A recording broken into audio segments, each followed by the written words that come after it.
ములుగు జిల్లా తెలంగాణ ఛత్తీస్గఢ్ సరిహద్దులోని ఒకనాటి మావోయిస్టుల కంచుకోట కర్రేగుట్టలు ఇప్పుడు పూర్తిగా మారుతున్నాయి. ఒకప్పుడు ఎన్కౌంటర్లు బాంబుల మోతలతో దద్దరిల్లిన ఈ ప్రాంతం ప్రస్తుతం పోలీసుల ఆధీనంలోకి వచ్చి ప్రశాంతమైన వాతావరణంలో అభివృద్ధి దిశగా అడుగులు వేస్తోంది. ప్రభుత్వ చొరవతో మౌలిక వసతుల కల్పన జోరుగా సాగుతుండగా సిఆర్పీఎఫ్ పోలీసుల కట్టుదిట్టమైన భద్రత నడుమ అభివృద్ధి పనులు వేగంగా కొనసాగుతున్నాయి. కర్రేగుట్టల్లో ప్రస్తుతం నెలకొన్న తాజా పరిస్థితులపై మన ప్రతినిధి చంద్రశేఖర్ మరింత సమాచారం అందిస్తారు.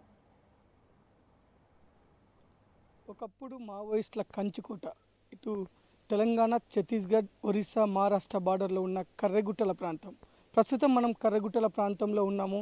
ఒకప్పుడు గుట్టలపై స్థావరం ఏర్పరచుకొని ఇక్కడి నుంచే మావోయిస్టు కార్యకలాపాలు జరపడం జరిగింది. అంతేకాదు ఇటు మావోయిస్టుల జోలికి రాకుండా ఉండడం కోసం భద్రతా దళాలను కట్టడి చేయడం కోసం కూడా కర్రెగుట్టల మొత్తం చుట్టూ కూడా వారు ఐఈడి బాంబులు కూడా అమర్చడం జరిగింది. ఈ నేపథ్యంలోనే సామాన్య ఆదివాసులు అడవిలోకి వస్తున్న సమయంలో ఈ కర్రెగుట్టల వద్ద ఐఈడి పేరు కొంతమంది చనిపోవడం కూడా జరిగింది. ఇటు మావోయిస్ట్ అంతమే లక్ష్యంగా ఇటు ఆపరేషన్ కగార్ పేరుతో కేంద్ర ప్రభుత్వం ఆపరేషన్ మొదలు పెట్టడంతో కర్రెగుట్టలను మొత్తం కూడా జల్లెడ పట్టడం జరిగింది. ప్రస్తుతం మనం కర్రెగుట్టల ప్రాంతంలో ఉన్నాము. ఇదంతా కూడా 200 కిలోమీటర్లకు పైగా విస్తరించి ఉన్న కర్రెగుట్టలు ప్రస్తుతం మావోయిస్టుల జాడ లేని ప్రాంతంగా మారిపోయింది. ప్రస్తుతం కర్రెగుట్టల్లో రోడ్డు నిర్మాణ పనులు కూడా జరుగుతున్నాయి.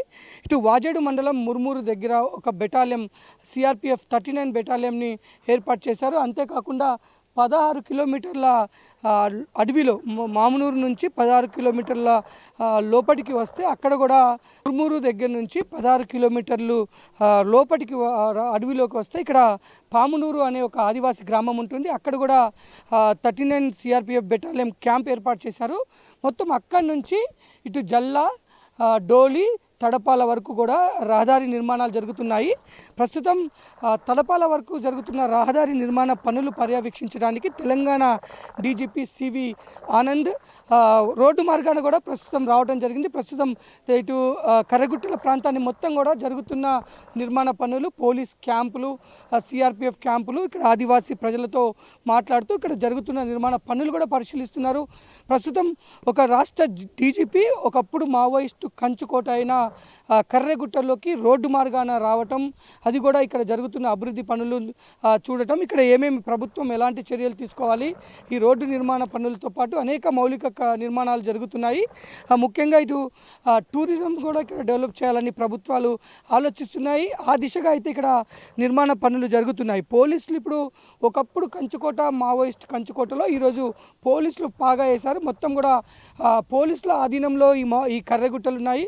ప్రస్తుతం ఇక్కడున్న ఆదివాసీ ప్రజలతో కూడా ఇటు సిఆర్పిఎఫ్ క్యాంపులు కానీ పోలీస్ అధికారులు వారికి అన్ని రకాల సదుపాయాలు ఏర్పాటు చేస్తున్నారు. సదుపాయాలు ఏర్పాటు చేయడమే కాదు, మౌలిక వసతులు నిర్మాణం చేయడం, ఆదివాసీ ప్రజలకు అన్ని రకాల మౌలిక వసతులు కల్పించడం దిశగా ఇటు పోలీస్ యంత్రాంగం కూడా పనిచేస్తుంది. అందుకు ముఖ్యంగా ఒకప్పుడు మావోయిస్టు కంచుకోట ఈరోజు ఎలాంటి విఘాతం లేకుండా శాంతి భద్రతల ఆధీనంలో ఉన్నాయి, పోలీస్ ఆధీనంలో ఉన్నాయి. రానున్న భవిష్యత్తులో ఈ కర్రెగుట్టలు మరింత టూరిజం ప్రాంతంగా మారే అవకాశం ఉంది. అందుకు ప్రభుత్వం అన్ని చర్యలు తీసుకుంటుంది. కెమెరామెన్ బాలుతో చంద్రశేఖర్, రాజ్ న్యూస్, కర్రెగుట్టలు.